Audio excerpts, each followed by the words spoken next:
नमस्कार दोस्तों, welcome to the channel. दोस्तों, आज के इस वीडियो में हम एलन मस्क और ट्विटर के बीच में हुई बिलियन डॉलर की डील को समझेंगे। दोस्तों, हम देखेंगे कि एलन मस्क ट्विटर के बादशाह कैसे बने और कैसे ये डील फाइनल हुई। दोस्तों, आपको बता दूं कि ये डील इतनी भी आसान नहीं थी। कई मोड़ आए इस डील में कि ऐसा लगा कि ये डील अब कैंसिल होने ही वाली है, लेकिन फाइनली ये डील पूरी हो गई है और एलन मस्क ने ट्विटर को 44 बिलियन डॉलर में खरीद लिया है। तो दोस्तों, अब बात करते हैं इस बिलियन डॉलर डील की।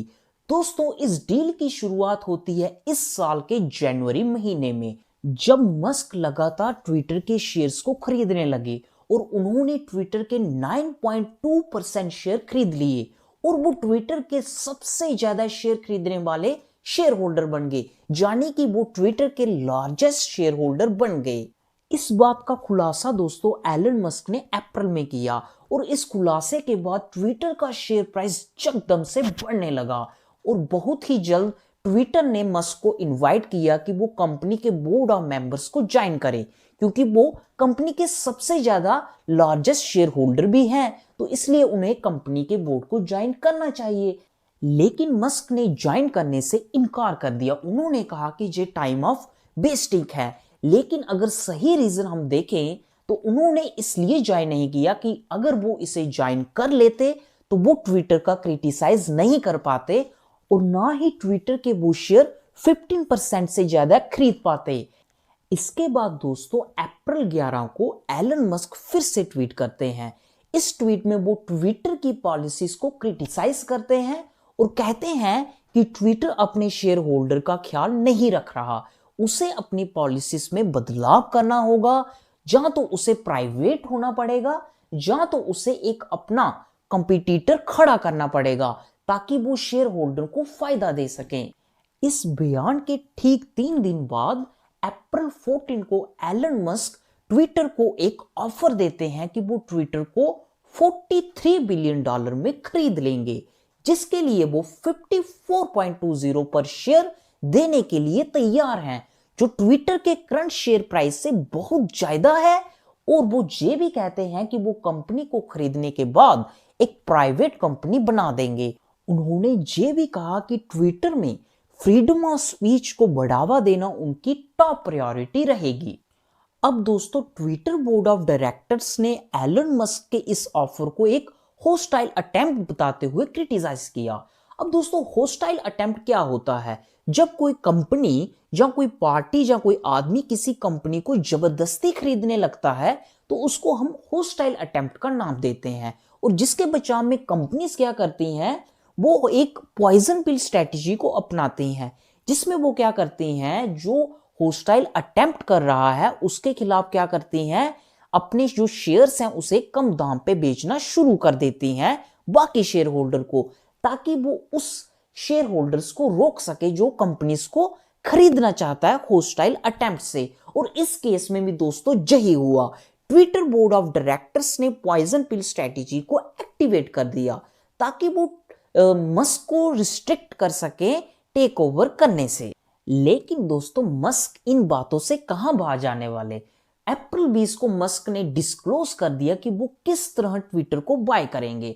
उन्होंने बताया कि वो किस तरह बैंक से लोन्स लेंगे, किस तरह वो इंडिपेंडेंट इन्वेस्टर से पैसे को इन्वेस्ट कराएंगे और वो किस तरह अपने टेस्ला शेयर को भी बेचेंगे ट्विटर को टेक ओवर करने के लिए। तो इस तरह दोस्तों उन्होंने ट्विटर को ललचाया कि वो इस तरह ट्विटर को खरीद सकते हैं और ट्विटर की आंखें खोलने की कोशिश की। और दोस्तों इस तरफ अगर ट्विटर की हम कंडीशन को देखें तो इतनी अच्छी नहीं है। ट्विटर का जो शेयर प्राइस है वो बहुत ही कम है और मस्क तो बहुत ही ज्यादा शेयर प्राइस पर इस ट्विटर को खरीद रहे हैं। तो इसलिए ये शेयर होल्डर के पॉइंट ऑफ व्यू से भी एक बहुत ही अच्छी डील साबित हो सकती है। और इसीलिए ट्विटर ने अप्रैल 25 आते आते इस डील की ओर एग्री कर दिया। ट्विटर के एडवाइजर ने इस डील को अप्रूव कर दिया और ट्विटर बोर्ड ऑफ डायरेक्टर्स ने पब्लिकली ये एक्सेप्ट कर लिया कि वो ट्विटर को 44 बिलियन डॉलर में एलन मस्क को देने के लिए तैयार है। एग्रीमेंट में ये भी मेंशन किया गया कि ट्विटर खरीदने के बाद वो एक प्राइवेट कंपनी बन जाएगा।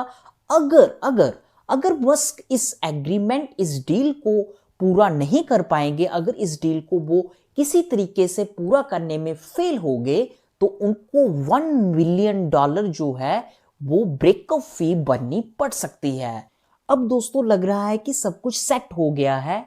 अब मस्क जो है ट्विटर को खरीद लेंगे, ट्विटर एग्री कर गया है, अब सब कुछ सेट है, अब डील फाइनल हो गई है। लेकिन दोस्तों अभी तक भी डील फाइनल नहीं हुई है, अभी ड्रामा बाकी है।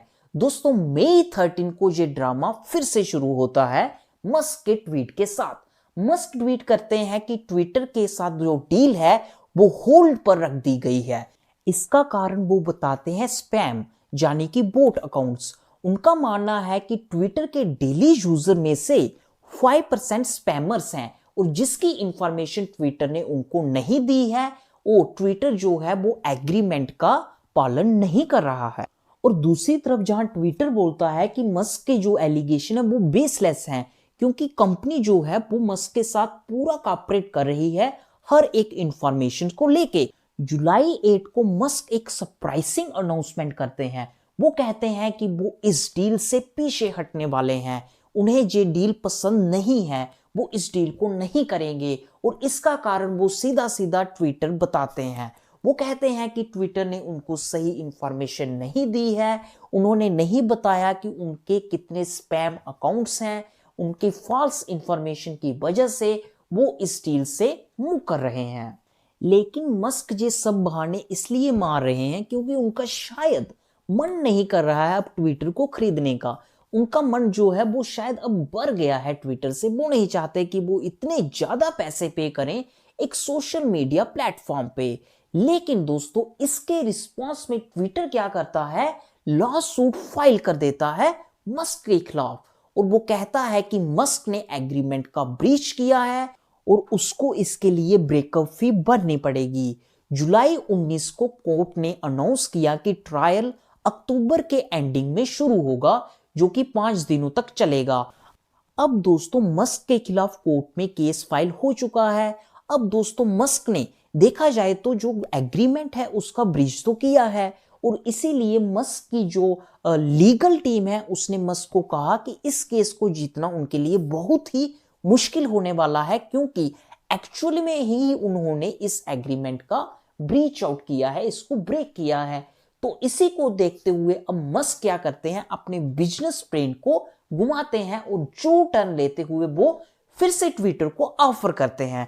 वो कहते हैं कि उन्होंने अपना माइंड चेंज कर लिया है और वो फिर से ट्विटर को खरीदने में इंटरेस्टेड है। वो कहते हैं कि वो ट्विटर को अब कुछ कम दाम में खरीदने सकते हैं। उन्होंने कहा कि वो $31 बिलियन और फिर बाद में उन्होंने $39.6 बिलियन का ऑफर दिया ट्विटर को।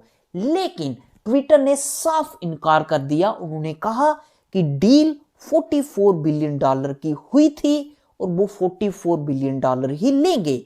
और अक्टूबर 3 को आखिरकार मस्क की जो लीगल टीम है वो ट्विटर को कहती है कि वो ट्विटर को $44 बिलियन में ही खरीदने के लिए तैयार है। और उधर दोस्तों ट्विटर भी कंफर्म कर देता है कि वो ट्विटर को बेचने के लिए तैयार है। दोस्तों अब हमें कुछ इस डील में हैप्पी एंडिंग होती हुई दिख रही है, और दोस्तों हैप्पी एंडिंग आखिरकार हो ही गई। अक्टूबर 27 में मस्क बन जाते हैं ट्विटर के बादशाह, और वो इस डील को क्लोज कर देते हैं और बन जाते हैं ट्विटर के न्यू ओनर एंड चीफ। और दोस्तों बाकी जो पुराने हाई रैंक पे जो ऑफिशियल थे, जैसे कि हमारे इंडियन पराग अग्रवाल जो कि सीईओ थे, और भी हाई टॉप रैंक के ऑफिशियल जो है उन सबको बाहर निकाल दिया जाता है, और ट्विटर में दोस्तों मस्क का जो राज है वो कायम हो जाता है। तो दोस्तों ये थी हमारी मस्क ट्विटर डील की वीडियो। तो दोस्तों वीडियो बहुत ही इंटरेस्टिंग लगी होगी आपको, ये मैं उम्मीद करता हूं। तो दोस्तों इसी तरह की वीडियो को देखने के लिए हमारे चैनल को कर दीजिए सब्सक्राइब, बेल आइकन को दबा दीजिए ताकि कोई भी वीडियो मिस ना हो सके। तो दोस्तों अब तक के लिए इतना ही। नमस्कार, बाय बाय।